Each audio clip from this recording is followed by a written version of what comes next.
إن الحمد لله نحمده ونستعينه ونستغفره ونؤمن به ونتوكل عليه ونعوذ بالله من شرور أنفسنا ومن سيئات أعمالنا من يهده الله فلا مضل له ومن يضلل فلا هادي له وأشهد أن لا إله إلا الله وأشهد أن محمدا عبده ورسوله أما بعد فإن خير الحديث كتاب الله وخير الهدي هدي محمد صلى الله عليه وسلم وشر الأمور محدثاتها وكل محدثة بدعة وكل بدعة ضلالة وكل ضلالة في النار. أعوذ بالله من الشيطان الرجيم.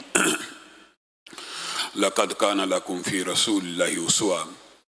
تمام قسم کی تعریفات اور حمد و ثنا اللہ مالک الملک کے لیے ہیں جو تمام کائنات کے خالق مالک اور رازق ہیں، جو اپنے بندوں پر بے شمار انعامات کرنے والے ہیں، جو ہمیشہ سے ہیں اور ہمیشہ ہی رہیں گے، نہ جن کی ذات میں کوئی شریک ہے نہ جن کی صفات میں کوئی شریک ہے۔ حمد و ثنا کے بعد لاکھوں کروڑوں درود و سلام ہو اس ہستی اقدس و مقدس پر کہ جن کا نام نامی اور اسم گرامی حضرت محمد رسول اللہ صلی اللہ علیہ وآلہ وسلم ہے، جنہیں تمام کائنات کا ہادی، رہنما، مقتدا، پیشوا، رہبر، امام بنا کر بھیجا گیا، اور جن کے قلب اطہر پر اللہ رب العزت نے اپنی آخری کتاب حمید کو نازل فرمایا۔ حمد و ثنا اور درود و سلام کے بعد لاکھوں رحمتیں ہوں آپ کے صحابہ پر، تابعین پر، تبع تابعین، واعظین، مبلغین، محدثین، مصنفین، مفسرین پر کہ جن کی وجہ سے اسلام ٹھیک اور مکمل حالت میں ہم تک پہنچا۔ معزز سامعین گرامی قدر، گزشتہ خطبات میں بعض واقعات کو سیرت کے حوالے سے شروع کیا، اور پچھلے خطبے میں سیدنا ثمامہ کے واقعے کو بھی آپ کے سامنے رکھا۔ اس واقعے کے اندر جو چند فقہی باتیں ہیں ان کو تیزی سے بیان کر کے آگے بڑھیں گے۔ اس واقعے سے جب سیدنا ثمامہ نے واپس لوٹ کے رسول اللہ صلی اللہ علیہ وسلم کو آ کے کہا کہ واپس لوٹ آیا ہوں، آپ کے اوپر ایمان لانا چاہتا ہوں، تو رسول اللہ نے ان کو کہا تھا ہم نے تو تجھے چھوڑ دیا اور تو واپس لوٹ آیا، تو انہوں نے کہا اپنا بنا کے چھوڑ دیا۔ علامہ شہید یہ واقعہ اس شعر کے انداز میں سنایا کرتے تھے کہ کیا اسیری ہے کیا رہائی ہے، ہمیں اپنا بنا کے چھوڑ دیا۔ تو ویسے اس واقعے کے فقہی جو پہلو ہیں ان میں سے اہم جو بات ہے وہ یہ ہے کہ کسی کافر کو، کسی غیر مسلم کو بوقت حاجت، بوقت ضرورت یا کسی بھی امر کے اور کسی بھی کام کے لیے مسجد میں داخل ہونے کی اجازت دی جا سکتی ہے۔ یہ عام طور پہ ہمارے مسلمانوں میں یہ بات ہے کہ حرمین کے اندر کافر داخل نہیں ہونا چاہیے، نہیں ہونا چاہیے، یہ بات درست ہے، لیکن یہاں پہ مسجد النبوی کے ستون کے ساتھ رسول اللہ نے، ابھی انہوں نے ایمان قبول نہیں تھا کیا، باندھ دیا۔ تو یہاں سے یہ بات ثابت ہوتی ہے کہ چند حکم ان کی استثناء ہوتی ہے۔ مثال دے رہا ہوں، اگر آپ کی مسجد ہے اور کوئی ماہر کاریگر ہے جس کو آرکیٹیکٹ ہے یا اسی کا کام کرنے والا ہے یا کارپینٹر ہے یا ماربل، کوئی بھی کام جو اس کی اسپیشلائزیشن ہے، مسلمان وہ کام نہیں کر سکتا، تو وہ مسجد میں داخل ہو کے اس کو وہ کام کرنے کی اجازت موجود ہے۔ ان احادیث اور واقعات کی روشنی میں یہ جو سب سے بڑا فقہی پہلو اس واقعے میں بیان کیا جاتا ہے وہ یہی ہے کہ کافر کو بوقت ضرورت مسجد میں داخلے کی بھی اجازت ہے، اور یہ جو حرم کا خاص مسئلہ ہے وہاں پہ بھی داخلے کی اجازت موجود ہے۔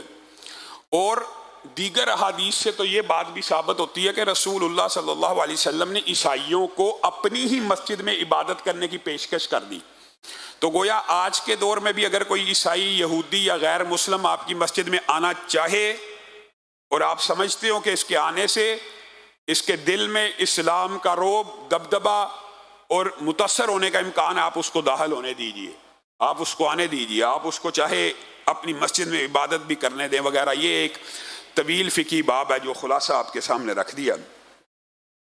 رسول اللہ صلی اللہ علیہ وسلم نے یہ جو مار کے آپ کو کہا تیزی سے لڑے ہیں، اس کی وجہ یہ تھی کہ کفار کے اوپر ہیبت اور دہشت بیٹھ جائے۔ زید بن حارثہ کو 170 سواروں کے ساتھ رسول اللہ صلی اللہ علیہ وسلم نے، صفوان بن امیہ کا ایک قافلہ جا رہا تھا، رسول اللہ نے یہ کاروائیاں بھی کی ہیں کہ قریش کے جو قافلے تجارتی جا رہے ہیں ان کو ڈسٹرب کیا جائے، ان کے اوپر حملے کیے جائیں۔ تو زید بن حارثہ کو بھی اسی قافلے کے اوپر حملہ کرنے کا حکم دیا۔ صفوان بن امیہ کا تجارتی قافلہ تھا، بہت زیادہ مال لے کے جا رہا تھا، تو زید بن حارثہ نے حملہ کیا اور قافلے کے اندر سے چاندی کی ایک بہت بڑی مقدار مسلمانوں کے ہاتھ میں لگی۔ لیکن اس واقعے میں عیس کے مقام کے اوپر جب زید بن حارثہ کفار کو قیدی بنا رہے تھے، تو جو اسپیشل اس واقعے کے اندر ایک بات ہے وہ یہ ہے کہ رسول اللہ صلی اللہ علیہ وسلم کے داماد ابو العاص، جن کا واقعہ میں پہلے بھی آپ کے سامنے متعدد موقعوں کے اوپر رکھ چکا ہوں کہ یہ وہی ہیں کہ جب ان کو قیدی بنایا گیا تو زینب نے مکہ سے ماں خدیجہ کا ہار بھیجا تھا، تو رسول اللہ اس ہار کو دیکھ کے رونا شروع ہو گئے تھے، ان کی آنکھوں میں آنسو آ گئے اور صحابہ کو کہا یہ تو میری بیٹی نے بھیجا ہے، اگر آپ چاہتے ہیں تو میں اس کو بغیر معاوضے کے آزاد کر دوں۔ یہ وہی ابو العاص ہیں، اس مارکے میں گرفتار ہو گئے۔ اب جب ان کو پکڑ کے لایا گیا تو انہوں نے اپنی بیوی سے پناہ کا مطالبہ کیا، جناب زینب سے، تو زینب نے اسی وقت اعلان کیا کہ میں اپنے خاوند کو، حالانکہ آپ کو پتہ رسول اللہ صلی اللہ علیہ وسلم نے ان کے بارے میں کہا تھا میں نے اس سے زیادہ سچا اور وفادار کوئی نہیں دیکھا، ابھی حالت اسلام میں نہیں تھے، کہا اس نے میرے سے جو وعدہ کیا پورا کیا۔ جب کہا تھا رسول اللہ نے آپ کو بتایا تھا کہ زینب کو واپس بھیج دو، تو انہوں نے فوری بھیج دیا۔ آج پکڑ کے آئے ہیں تو کہتے ہیں زینب کو کہ میں ہوں تو تیرا خاوند، مجھے پناہ چاہیے۔ زینب نے پناہ دی تو رسول اللہ صلی اللہ علیہ وسلم نے ان کی پناہ کو قبول کر لیا، زینب کی پناہ کو، اور رسول اللہ صلی اللہ علیہ وسلم نے ان سے پیار اور محبت، رسول اللہ کو ان سے بہت زیادہ محبت تھی، ابھی انہوں نے اسلام نہیں تھا قبول کیا، رسول اللہ ان کا احترام کیا کرتے تھے اور کہا کرتے تھے صحابہ کو کہ یہ کیسا عظیم آدمی ہے کہ جنگ بھی کرتا ہے اور میرے خلاف بھی ہے اور اسلام کو قبول نہیں کیا، لیکن میرے سے جو وعدہ کرتا پورا کرتا ہے، جو وعدہ کرتا پورا کرتا ہے۔ رسول اللہ کو ان سے بڑی محبت تھی، اسی محبت کی وجہ سے اس واقعے میں یہ عجیب واقعہ پیش آیا کہ رسول اللہ صلی اللہ علیہ وسلم نے اپنے صحابہ سے کہا کہ ابو العاص کو جانے دو، ابو العاص کو میں چھوڑنا چاہتا ہوں، اجازت ہے، صحابہ نے اجازت دے دی۔ تو یہ جو بار بار احسانات کیے ابو العاص کے دل میں رسول اللہ کی بڑی محبت تھی، ان کے دل میں بھی، لیکن اب دل کی دنیا بدل چکی تھی، تیزی سے مکہ میں داخل ہوئے اور اعلان کیا لوگوں میں اس لیے آیا ہوں کہ کہیں تم یہ نہ سمجھنا کہ مدینہ میں اس لیے ٹھہر گیا کہ ابو العاص کے ذمے مکہ کے لوگوں کے پیسے تھے، مکہ کے لوگوں کی امانتیں تھیں، اسلام قبول کر کے مدینہ میں ٹھہر گیا ہے اور ہمارا مال لوٹ لیا۔ میں پہلے تمہارے پاس آیا ہوں، ابھی اسلام کا اعلان نہیں کیا، جس نے مجھ سے جو پیسہ لینا تقاضا کرنا ہے تقاضا کر لے، میں ایک ایک پائی کلیئر کر کے مدینہ میں جا رہا ہوں رسول اللہ کے ہاتھ کے اوپر ایمان کو قبول کرنے کے لیے، اعلان کیا۔ اور پھر ایک ایک بندے کے پیسے واپس کیے اور رسول اللہ صلی اللہ علیہ وسلم کی بارگاہ میں آ کے جب اسلام کو قبول کیا تو یہاں پہ ایک بہت بڑا فقہی مسئلہ ہے، فقہی، اور اس کے اندر امت میں بہت لمبا چوڑا اختلاف موجود نہیں، لیکن چند چوٹی کے کبار محدثین نے چونکہ اختلاف کیا، چاہے ان کی وہ رائے شاذ ہے اس لیے بیان کر رہا ہوں۔ ابو العاص جب واپس آئے ہیں رسول اللہ کے ہاتھ کے اوپر ایمان قبول کیا، ضمنی بات آئی ہے آپ کے علم میں ہونا چاہیے کہ یہ وہی ابو العاص ہیں جو امامہ کے والد ہیں، اور رسول اللہ اپنی اس نواسی سے اتنا پیار کیا کرتے تھے جس طرح حسن حسین کو دوران نماز سجدوں میں طویل کر لیا کرتے تھے، اگر کندھوں پہ چڑھ جاتے تھے، تو امامہ بھی جب نماز میں قریب آتی تھی تو رسول اللہ نے قیام امامہ کو اٹھا کے کیا، پوری رکعت کا قیام اپنی نواسی کو۔ تو رسول اللہ صلی اللہ علیہ وسلم نے ان کے اسلام کو قبول کیا، اور ساتھ میں ایک عجیب جو فقہی باب ہے اسلام کے اندر، وہ نیا فقہی باب کا دروازہ کھلا۔ بعض محدثین کا اس بارے میں اختلاف موجود ہے، جیسے کہ پہلے کا رسول اللہ نے ابو العاص کو کہا کہ آپ نے اسلام قبول کر لیا، اب میں آپ کو اپنی بیٹی کے اسی نکاح میں واپس کرتا ہوں، یعنی جو نکاح پہلے سے موجود تھا حالت کفر کے زمانے میں بیٹی کو تو واپس بلا لیا، تو بالعموم جو فلسفہ اور کلیہ فقہی بنتا ہے وہ کیا ہے کہ اگر ایک عورت مسلمان ہو جائے اور خاوند کافر ہو جائے، عدت گزر جائے، آٹومیٹک ہے یہ کہ اگر خاوند کافر ہے اور اس کی بیوی مسلمان ہو جاتی ہے تو طلاق واقع ہو جاتی ہے، عدت گزر جائے وہ عورت آزاد ہے۔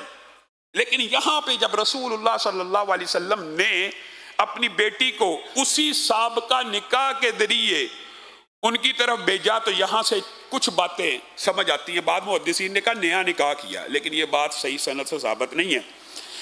اسی نکاح میں واپس کرنے کی جو وجوہات بیان کی جاتی ہیں وہ یہ ہے کہ اگر عورت مسلمان ہو گئی، طلاق تو واقع ہو گئی، خاوند کافر ہے، لیکن عورت نے آگے نکاح نہ کیا ہو، عورت آگے نکاح نہ کرے، عدت گزر جائے، تو بھی سابقہ خاوند اگر واپس لوٹ کے آ جائے، مسلمان ہو جائے، تو اس کے نکاح میں واپس جا سکتی ہے۔ یہ فقہی ایک باب ہے، اس کے اوپر علماء کا اختلاف ہے کہ نہیں، نئے سرے سے نکاح منعقد کرنا چاہیے، نئے سرے سے۔ ہر یہ ضمنی اختلافات ہوتے ہیں۔ بہرحال رسول اللہ صلی اللہ علیہ وسلم نے دوبارہ اپنی بیٹی کو انہی کے نکاح میں دے دیا۔ یہ جو چھاپا مار کاروائیاں ہو رہی ہیں، ان سے تنگ آ کے نا ابو سفیان نے اس وقت اسلام چونکہ قبول نہ کیا تھا، ایک چال چلی۔ عمر بن امیہ کو زمری، عمر بن امیہ مشہور آپ کو پتہ ہے، ٹارگٹ کلنگ میں اس وقت وہ ماہر ہوا کرتے تھے کہ اجرتی قاتل جس طرح آج ہوتے ہیں، شوٹر جن کو ہم کہتے ہیں، اس دور میں بھی ہوا کرتے تھے کہ ان لوگوں کو پیسے دیے جاتے تھے، یہ جا کے قتل کر دیا کرتے تھے۔ تو عمر بن امیہ ان میں سے بڑے ماہر تھے، تو ابو سفیان نے ان کو پیسے دیے اور کہا یار یہ معاملہ بڑھتا چلا جا رہا ہے، جنگ سے ہم جیت نہیں پا رہے، حملے وہ ہمارے اوپر کرنا شروع ہو گئے ہیں، قافلے وہ ہمارے گھیرنا شروع ہو گئے ہیں، آپ ایسا کیجئے چپکے سے جائیے کسی تدبیر کو لڑا کے رسول اللہ صلی اللہ علیہ وسلم کا معاذ اللہ خاتمہ کر دیجئے۔ پیسے بھی دیے اور انہوں نے پوری تدبیر بھی کی، خنجر کو اپنی ناف میں باندھا۔ تو رسول اللہ صلی اللہ علیہ وسلم بنو اشہل کی ایک مسجد میں اس وقت موجود تھے جب عمر بن امیہ آئے اور رسول اللہ صلی اللہ علیہ وسلم کے اوپر حملہ کرنے کی نیت سے آئے تھے۔ رسول اللہ صلی اللہ علیہ وسلم نے ان کو دور سے آتا دیکھا تو اپنے صحابہ کو پہلے بتا دیا کہ یہ بندہ جو آ رہا ہے، جو داخل ہو رہا ہے، یہ بری نیت سے آ رہا ہے، لیکن اس کے اور میرے درمیان اللہ کی تقدیر حائل ہے۔ اس سے مراد یہ ہے کہ رسول اللہ سے اللہ نے جو وعدہ کیا تھا نا، میں آپ کو لوگوں سے بچا لوں گا، رسول اللہ کو اللہ تعالیٰ نے یہ گارنٹی دی تھی کہ اللہ تعالیٰ آپ کو کسی بندے کے ہاتھ اس طرح ضائع نہیں ہونے دیں گے۔ تو وحی کے ذریعے رسول اللہ کو جب ان کا بتلا دیا تو سعید بن حضیر بالکل، اور ان کو خدیر بھی کہتے ہیں، تیار ہو گئے۔ جب وہ قریب آیا عمر بن امیہ تو ان کو پکڑ لیا اور تلاشی لی تو خنجر زہر والا وہاں سے کپڑوں کے نیچے سے مل بھی گیا۔ بڑے پریشان ہو گیا کہ یہ کیا ہوا۔ اب دیکھیں کہ بندہ قتل کی نیت سے آیا ہے، پکے ارادے سے، پیسے بھی پکڑ چکا ہے۔ رسول اللہ صلی اللہ علیہ وسلم نے ان کے ساتھ بھی وہی معاملہ کیا جو سمامہ کے ساتھ کیا تھا۔ عمر سے بات چیت کرنے کے بعد کہا ایک شرط ہے، میں تجھے آزاد کر دوں گا، تو مجھے سارا واقعہ بتا۔ تو پھر اس نے، عمر بن امیہ نے سارے کے سارے واقعے کو کھول کے بیان کر دیا کہ اس طرح معاملہ ہوا تھا، ابو سفیان سے یہ پیکج طے ہوا، یہ ریٹ طے ہوا، آپ کے اوپر حملہ کرنا تھا، یہ سارا۔ جب سارے صحابہ نے سن لیا، رسول اللہ نے اس کے منہ سے ادا کروایا تو کہا عمر قتل کی نیت سے آیا تھا؟ جی ہاں، میں نے تجھے آزاد کیا۔ اب یہ جو احسان کے بار بار معاملات ہیں رسول اللہ کی سیرت کے اندر، یہ میرے اور آپ میں نہیں ہیں۔ ہمیں تو کوئی گالی نکال دے ہم شاید معاف نہ کریں ساری زندگی، یہ رسول اللہ کے قتل کے معاذ اللہ ارادے سے آیا۔ رسول اللہ نے ایک جملے میں کہا جا تجھے آزاد کیا، معاف کیا۔ اسی وقت عمر بن امیہ نے کلمہ پڑھ لیا۔ اللہ کے رسول کس جہالت میں رہے ہیں، کس گمراہی میں رہے ہیں، کیسی عجیب بات تھی، آپ سے نفرت، آپ جیسی شخصیت کو قتل کرنے کے ارادے سے آیا اور آپ نے مجھے ایک تھپڑ مارنے کو، ایک کسی صحابی کو ایک یہ بھی نہیں کہا کہ اس کی کوئی پٹائی کر دو، آپ کہہ رہے ہیں جاؤ آزاد کر دیا۔ میں آپ کے ہاتھ کے اوپر اسلام کو قبول کرتا ہوں، مجھے حکم دیجئے۔ اب میں اس جرم کا کفارہ ادا کرنا چاہتا ہوں. تو رسول اللہ صلی اللہ علیہ وسلم نے، جیسے میں نے آپ کو پہلے بتایا تھا، بعض لوگوں کعب بن اشرف، ابو رافع یہودی کے ساتھ ٹارگیٹڈ کارروائی کی. تو یہاں پہ پہلی دفعہ رسول اللہ صلی اللہ علیہ وسلم نے عمر بن امیہ کو کہا ٹھیک ہے، اب آپ نے اسلام کو قبول کر لیا، اب ہمارے ساتھی ہیں، آپ کے گناہوں کو اللہ تعالیٰ نے معاف کر دی ہے، تو جس کام کے ارادے سے میرے لیے آئے تھے وہی کام ابو سفیان کے ساتھ کر گزرو.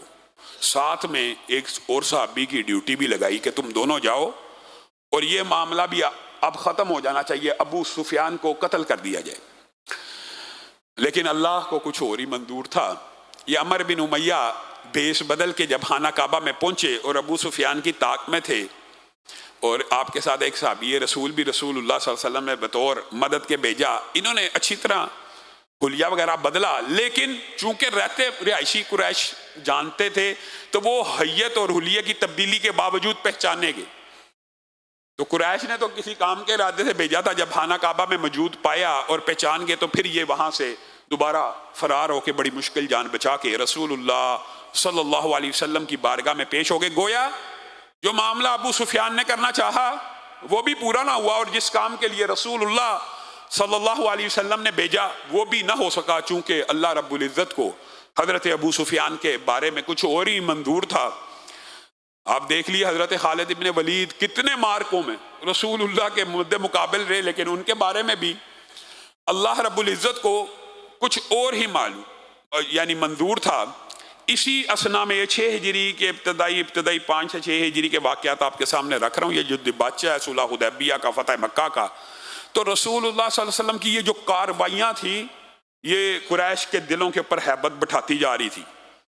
اسی دوران ایک قبیلہ ہے، آپ نے یہ معروف حدیث سنی ہوگی، اکل اور ارینا قبیلے کے بعد لوگ آئے، رسول اللہ صلی اللہ علیہ وسلم کے ہاتھ کے اوپر اسلام کو قبول کیا. چونکہ وہ بدو تھے تو آ کے جب مدینہ میں رہے تو ان کے پیٹ خراب ہو گئے. یہ بھی 6 ہجری کے قریب کا واقعہ ہے. تو رسول اللہ صلی اللہ علیہ وسلم سے کہنے لگے ہم تو اللہ کے رسول بدو ہیں اور ہمیں تو دودھ پینے کی عادت ہے، ہم یہ جو روٹی خوراک کھا رہے ہیں اونٹ کا دودھ پیتے ہیں تو ہمارے تو پیٹ خراب ہو گئے ہیں. تو رسول اللہ صلی اللہ علیہ وسلم نے ان کو کہا جائیے، ہمارے چند اونٹ باہر شہر سے باہر چرتے ہیں، فلاں فلاں جگہ کے اوپر چرتے ہیں، آپ جائیے، آپ کے جو پیٹوں کی بیماریاں ہیں ان کے دودھ کو پیجئے اور ان کے پیشاب کو پیجئے، دور ہو جائیں گی. اب یہ جو حدیث ہے یہ بخاری شریف میں، سنن نسائی میں، حدیث کی متعدد کتابوں میں، بخاری شریف میں سند کے اوپر اعتراض نہیں ہے، لیکن یہاں پہ ایک بات سمجھنے کی ضرورت ہے اور دل کو کھول کے تعصب کے بغیر یہ بات سمجھنے کی ضرورت ہے کہ بعض لوگوں نے وحی رسول کو، رسول اللہ کی حدیث کو، اللہ کی وحی کو جو رسول اللہ پہ آتی ہے اتنا معمولی جانا ہے کہ وہ کہتے ہیں جو بات ہماری عقل میں نہیں آئے اس کو ہم مسترد کر دیں گے. یہ کوئی پیمانہ نہیں ہے عقل، ہر انسان کی عقل فرق ہے، کس کی عقل میں نہ آئے.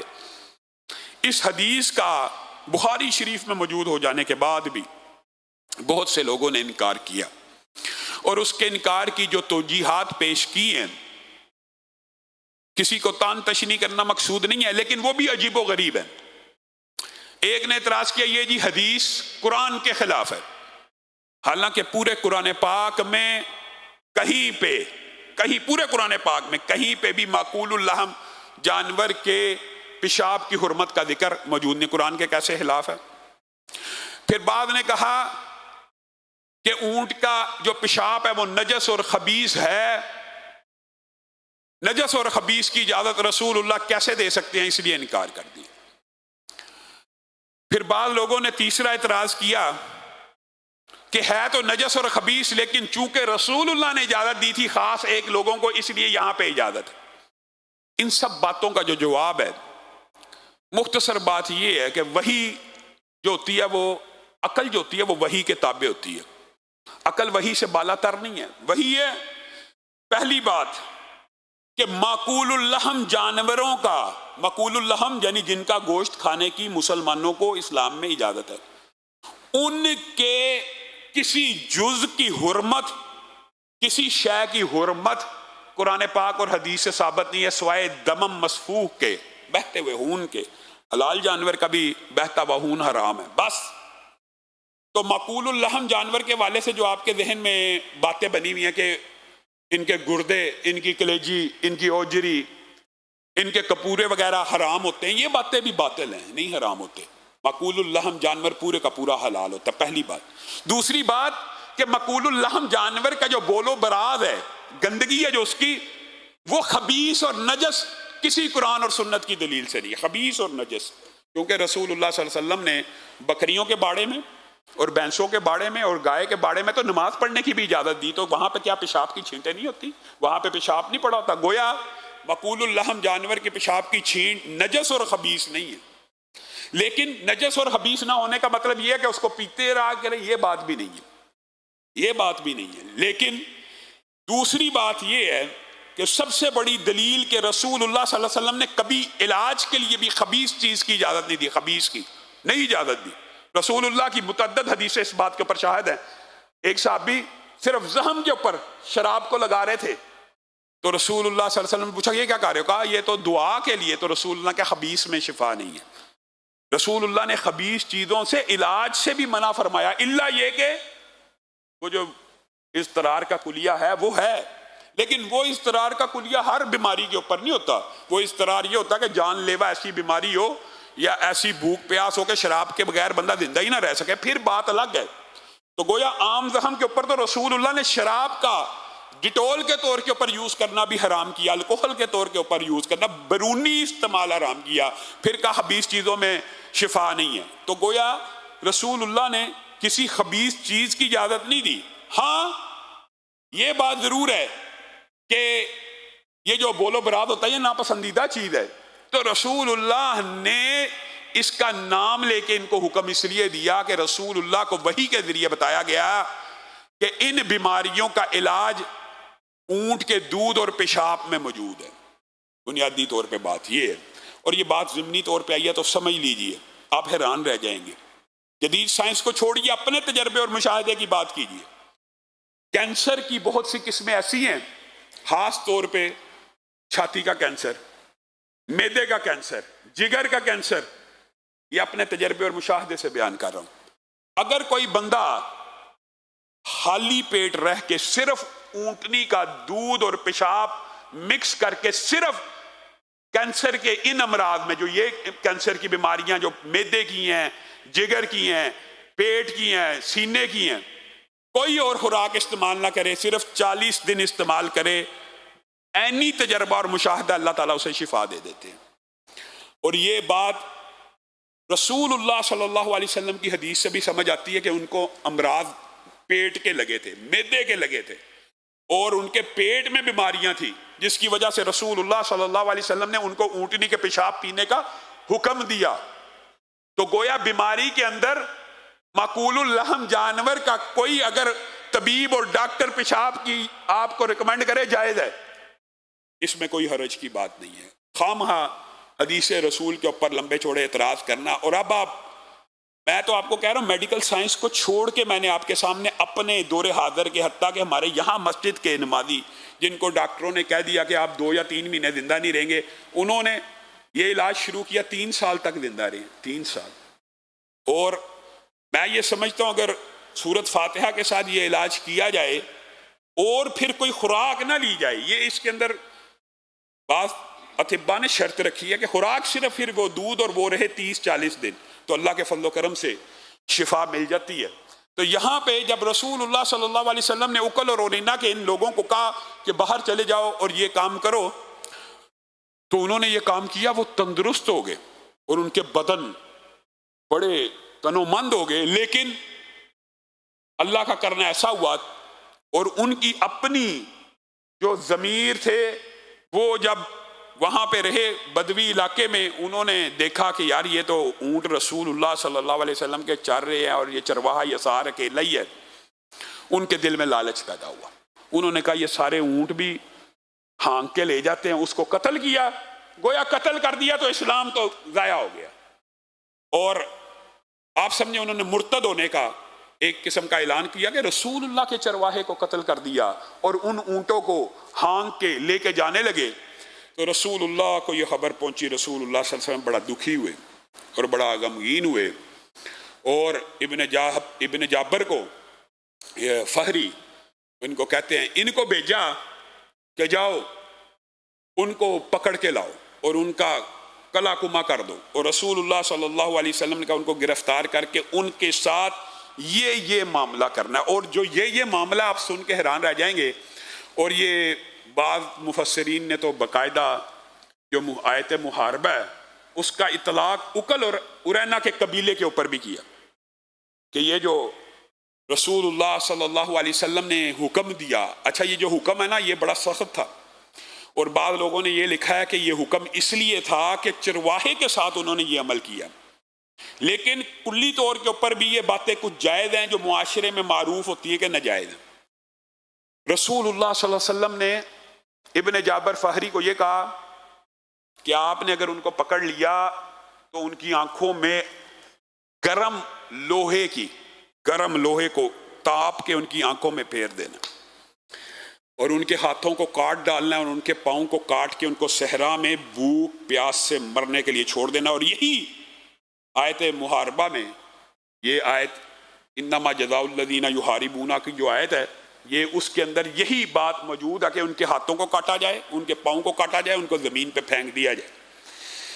اب یہاں پہ بھی محدثین نے اور فقہا نے بڑی باتیں لکھی ہیں۔ خیر ابن جابر گئے اور ان کو پکڑا، ان کی آنکھوں میں گرم سلائیوں کو پھیرا، ان کے ہاتھ پاؤں کاٹ دیے اور ان کو صحرا میں درندوں کے خوراک کے لیے چھوڑ دیا۔ یہاں سے ایک بات ثابت ہوتی ہے کہ ویسے عمومی طور پر آگ کا عذاب مخلوق کو نہیں دینا چاہیے، لیکن قصاصاً دیا جا سکتا ہے۔ مثلا انہوں نے چرواہے کے ساتھ یہ عمل کیا تھا تو ان کو اس کے بدلے میں وہ عمل مل جائے۔ بعض محدثین نے اس کی یہ توجیہ پیش کی ہے کہ آگ کا عذاب اکل اور ارینا کے قبیلے کے لوگوں کو اس لیے دیا تھا کہ چرواہے کے ساتھ انہوں نے یہ کیا تو رسول اللہ صلی اللہ علیہ وسلم نے قصاصاً ان کے ساتھ وہی معاملہ کیا۔ لیکن حقیقی بات یہ ہے، راجع بات یہ ہے کہ حضرت ابو بکر کے طرز عمل سے اور حضرت علی کے طرز عمل سے جو انتہائی سنگین نوعیت کا مجرم ہو اس کے بارے میں اس کو آگ کا عذاب دیا جا سکتا ہے۔ مثلا حضرت ابو بکر کے دور کے اندر حضرت خالد بن ولید نے لیٹر لکھا کہ میں ایک ایسی قوم پہ آیا ہوں امیر المومنین جو آپ سوچ بھی نہیں سکتے۔ کیا میں سوچ نہیں سکتا؟ یہ مردوں کے ساتھ شادیاں کرتے ہیں۔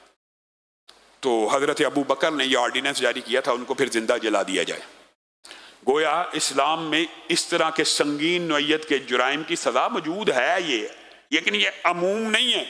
اسی طرح حضرت علی نے بھی اپنے دور میں آگ کا عذاب دیا، اور جب عبداللہ ابن عباس نے اعتراض کیا تو حضرت علی نے ان کو جواب دیتے ہوئے کہا تھا کہ انہوں نے صحیح طرح حدیث کو سمجھا نہیں۔ بعض لوگوں نے اس حدیث سے یہ مطلب لیا کہ حضرت علی نے رجوع کیا تھا، نہیں، صحابہ کا ایک صحابہ کی جماعت کا یہ موقف تھا کہ آگ کا عذاب دینا جائز ہے، ایک صحابہ کی جماعت کا یہ موقف تھا کہ آگ کا عذاب جائز نہیں ہے۔ لیکن راجع بات یہ ہے کہ سنگین نوعیت کے جو جرائم ہیں ان میں اسلام میں اس طرح کی سزائیں دینا کہ لوگوں کو تادیب ہو اور دوبارہ وہ معاشرے میں جرم نہ ہو سکے، یہ باتیں جائز اور درست ہیں۔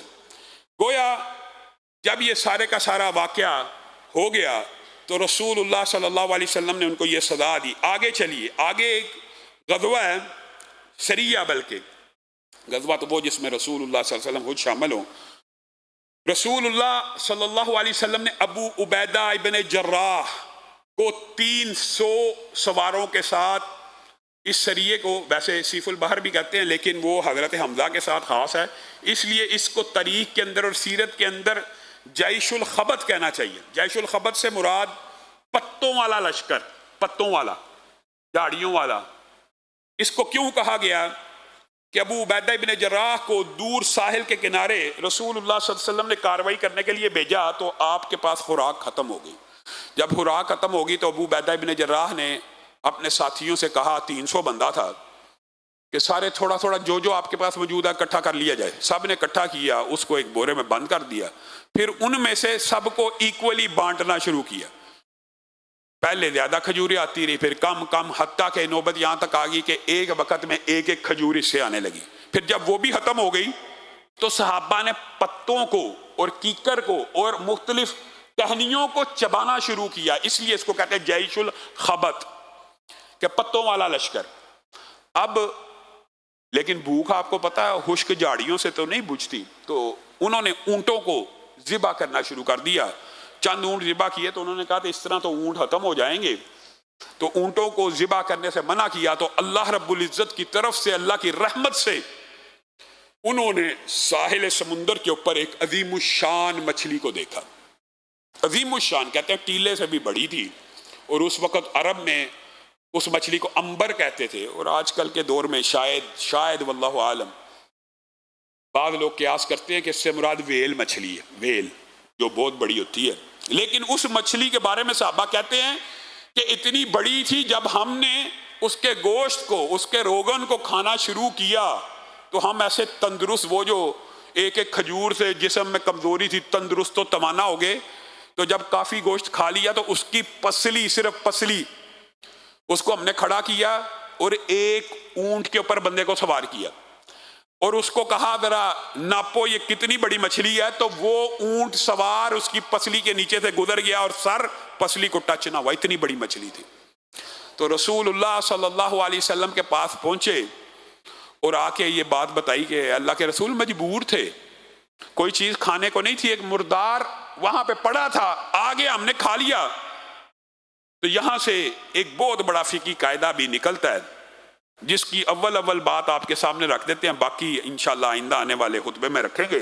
رسول اللہ صلی اللہ علیہ وسلم نے کہا نہیں، کہاں ہے اگر اس کا کچھ گوشت موجود ہے، کوئی روغن موجود ہے تو مجھے بھی کھلاؤ، اللہ نے تمہارے لیے میزبانی کا انتظام کیا تھا. اور ایک صحابی نے دیا، رسول اللہ نے اس میں سے تناول بھی فرمایا. یہاں رسول اللہ صلی اللہ علیہ وسلم نے جو فقہی قاعدہ اور کلیہ بیان کیا وہ یہ ہے، جو آپ کو عام فہم سمجھ بھی آگئی ہوگی، کہ مردار مچھلی تھی، ساحل سمندر پہ آ گئی، مری ہوئی تھی، صحابہ نے اس کو کھایا. تو یہاں سے کیا بات ثابت ہوتی ہے کہ سمندر کا جو مردار ہوتا ہے، دریا کا، پانی کا جو مردار، ایک ہے پانی کا مردار، دو طریقے کا ہوتا ہے. ایک مردار پانی کا یہ ہوتا ہے آپ نے زندہ کو پکڑا، باہر نکالا، ذبح نہ کیا، مردار ہو گیا دم گھٹنے سے، ایک مردار کی یہ قسم. دوسرا پانی کے اندر مر چکا ہے. تو سمندر کے جو دونوں مردار ہیں رسول اللہ صلی اللہ علیہ وسلم نے امت کے اوپر حلال کر دیے. اور آپ حیران رہ جائیں گے کہ اگر عقل اور یہ جو آپ کلیہ اور قاعدے سنتے ہیں، حدیث جی قرآن سے ٹکرائے گی تو نہیں مانیں گے. سارے منکرین حدیث مچھلی کھاتے ہیں، سارے منکرین حدیث، اور قرآن پاک میں مردار حرام ہے. دو آیتیں، اور واضح طور پہ حرام ہے مردار، قرآن پاک میں مردار حرام ہے. اور رسول اللہ صلی اللہ علیہ وسلم نے کہا ہمارے لیے دو مردار حلال کر دیے گئے ہیں، ایک مچھلی کو اور ایک جراد کو. یہ باب طویل ہے لیکن اس کی ایک جز بیان کر رہا ہوں. گویا رسول اللہ صلی اللہ علیہ وسلم نے سمندر کے مرداروں کو حلال کر دیا، قرآن میں تو حرام ہے. اس کا مطلب یہ ہے کہ رسول اللہ صلی اللہ علیہ وسلم کو بھی مثل قرآن وحی دی گئی ہے، اور رسول اللہ صلی اللہ علیہ وسلم قرآن کے شارح ہیں اور اس کی تشریح کرنے والے ہیں. جو تشریح رسول اللہ کریں گے وہی مانی جائے گی. مردار سارے حرام ہیں، لیکن جس کو رسول اللہ کہہ دے حلال ہے وہ اس کو واضح کر دے گا وہ حلال ہے. تو رسول اللہ صلی اللہ علیہ وسلم نے امت کے اوپر سمندر کے دونوں مردار حلال قرار دیے، ایک وہ جو سمندر میں مر چکا ہو، اور ایک وہ جس کو نکالا جائے اور ذبح کی حاجت نہ رہے، سانس گھٹنے سے بھی مر جائے. حالانکہ سانس گھٹنے والے کی بھی حرمت قرآن پاک میں موجود ہے، لیکن رسول اللہ صلی اللہ علیہ وسلم نے چونکہ حلال کر دیا، اور نہ صرف حلال کیا بلکہ اس مچھلی میں سے کھا کے امت کو واضح بتلا بھی دیا کہ قیامت تک کسی کو یہ شبہ نہ رہے کہ یہ چیز حلال نہیں ہے. اس سے ایک کلیہ جو فقہ کا نکلتا ہے، جس کی طرف میرا ذاتی ذہن بھی، جس کو میں یعنی رجحان پایا جاتا ہے، علماء کے اس حوالے سے دو قبیلے ہیں. ایک قبیلہ یہ ہے کہ امت کے علماء کا ایک گروہ سمندر کے ہر مردار کو حلال جانتا ہے، یعنی جو سمندر میں مرا ہوا اس کو حلال جانتا ہے. اور امت کا ایک علماء کا گروہ یہ ہے کہ صرف اس مردار کو حلال جانتے ہیں کہ جس کو نکالا جائے تو مر جائے. تو بنیادی طور پہ میرا جو ذاتی، جس کو میں راجح سمجھتا ہوں، وہ یہی بات ہے، چونکہ سمندر کا مردار حلال قرار دیا ہے، سمندر سے نکالا زندہ رہا، یہ سمندر کے حکم میں نہیں ہے. یہ میرا ذاتی رجحان بھی ان علماء کے گروہ کی طرف ہے. وجہ وجہ یہ ہے کہ جو سمندر سے نکل کے زندہ رہے گا اس کا حکم بری جانوروں میں آئے گا، بحری میں نہیں آئے گا۔ بحری جانور صرف ان کو کنسیڈر کیا جائے گا جن کو سمندر سے نکالا تو وہ مر گئے، ان کی زندگی سمندری ہے۔ سمندر سے نکال لو تو مر جائے، صرف وہ مردار حلال ہے۔ جو سمندر سے نکالا جائے اور مرے نہ زندہ رہے، اس کے بارے میں جو رسول اللہ صلی اللہ علیہ وسلم کی احادیث ہیں، چونکہ بات آ چکی ہے اور کنفیوژن نہ رہے، انشاءاللہ آئندہ آنے والے خطبے میں اس حوالے سے اپنی بات کا آغاز کر کے اس فقہی کلیے کو بیان کر کے سیرت کے جو صلح حدیبیہ اور عمرے کا جو واقعہ ہے انشاءاللہ اس کی طرف بڑھیں گے۔ اللہ رب العزت جو کہا گیا، جو سنا گیا، اس کو سمجھنے کی توفیق عنایت فرمائے۔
ان الحمد لله نحمده ونستعينه ونستغفره ونؤمن به ونتوكل عليه ونعوذ بالله من شرور انفسنا ومن سيئات اعمالنا من يهده الله فلا مضل له ومن يضلل فلا هادي له واشهد ان لا اله الا الله واشهد ان محمدا عبده ورسوله اما بعد فان خير الحديث كتاب الله وخير الهدي هدي محمد صلى الله عليه وسلم وشر الامور محدثاتها وكل محدثة بدعة وكل بدعة ضلالة وكل ضلالة في النار۔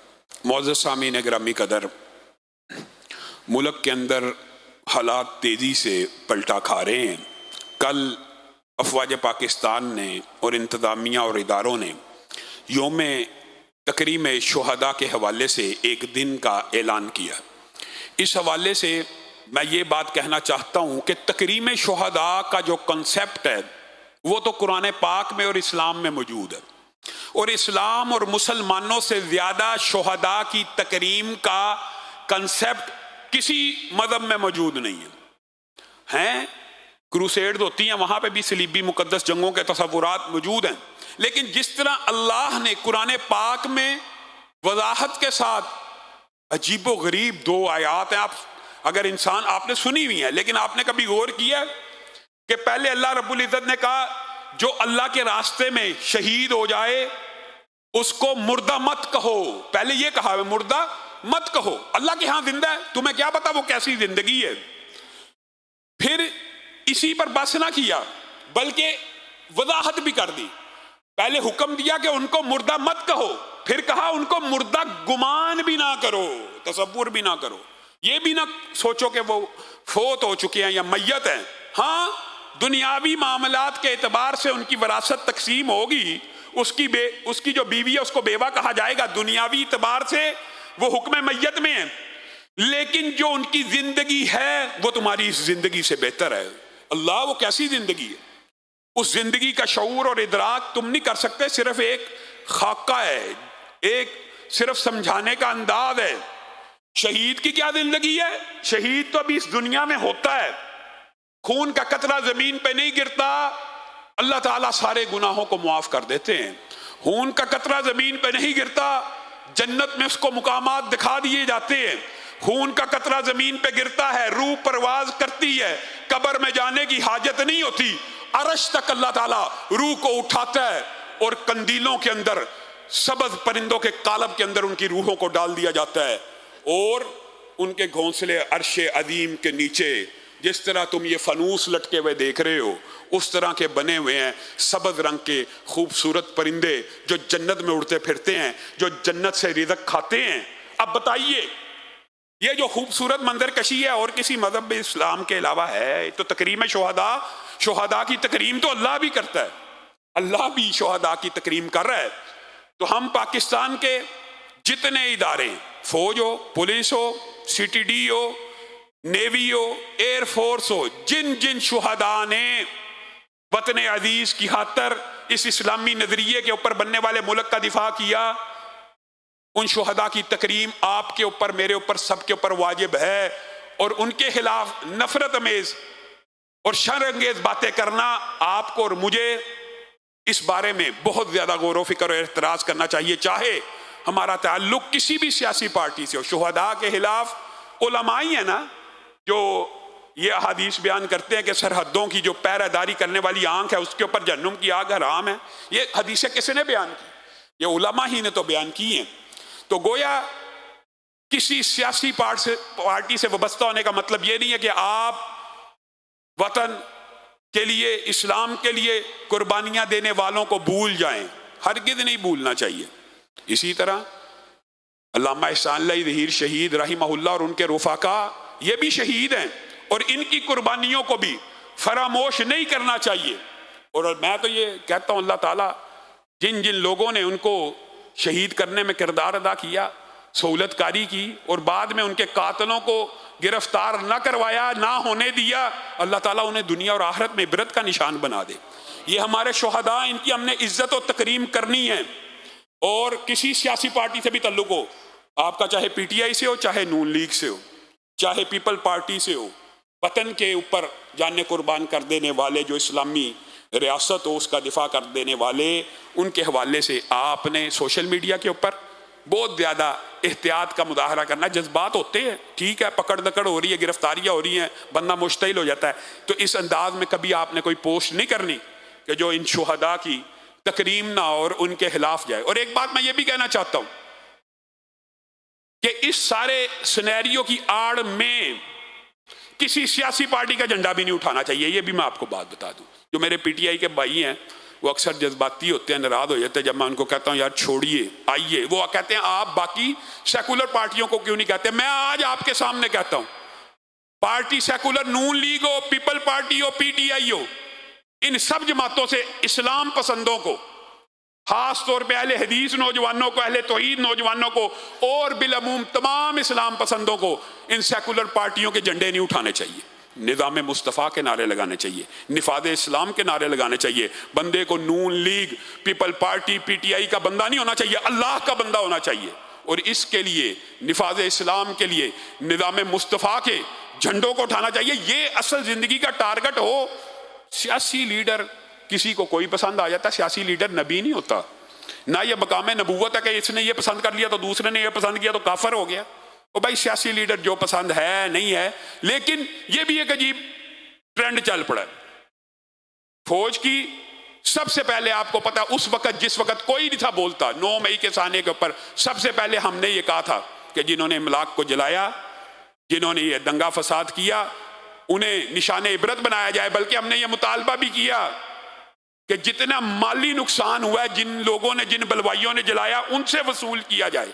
لیکن یہ کیا کہ فوج اور اداروں کی حمایت کی آڑ میں کوئی نون کا جھنڈا اٹھا لے، کوئی جنون کا جھنڈا اٹھا لے۔ وہ جو پورے سال میں 2 سال میں گستاخیاں ہوئیں، صحابہ کے اوپر تبرے ہوئے، اس کے خلاف دفاع صحابہ ریلی کسی نے نہیں نکالی، لیکن اب پورے ملک میں دفاع نون، دفاع جنون ریلیاں نکل رہی ہیں۔ اہل حدیث نوجوانوں کو، اہل توحید نوجوانوں کو، اسلام پسندوں کو ان ریلیوں میں بھی شرکت نہیں کرنی چاہیے۔ فوج کی اور اداروں کی حمایت غیر مشروط ہے، لیکن اس کی آڑ میں اگر آپ پھر سیکولر پارٹیوں کے جھنڈے اٹھانا چاہتے ہیں تو اس چیز سے ہم سب کو اجتناب کرنا چاہیے۔ آخر میں 1-2 درخواستیں ہیں کہ ہمارے بھائی عبد الرحمن کریمی صاحب جو ہیں، ان کی والدہ محترمہ بیمار ہیں، اللہ تعالیٰ ان کو شفائے کاملہ عاجلہ نصیب۔ اللہ تعالیٰ ان کو شفائے کاملہ عاجلہ نصیب فرمائے، اللہ ان کو شفائے کاملہ عاجلہ نصیب فرمائے۔ اسی طرح حنیف بھائی کے والد محترم ہیں، وہ اسپتال میں داخل ہیں، اللہ تعالیٰ ان کو بھی شفائے کاملہ عاجلہ نصیب فرمائے، شفائے کاملہ عاجلہ نصیب فرمائے، شفائے کاملہ عاجلہ نصیب فرمائے۔ سبحان ربک رب العزۃ عما یصفون وسلام علی المرسلین۔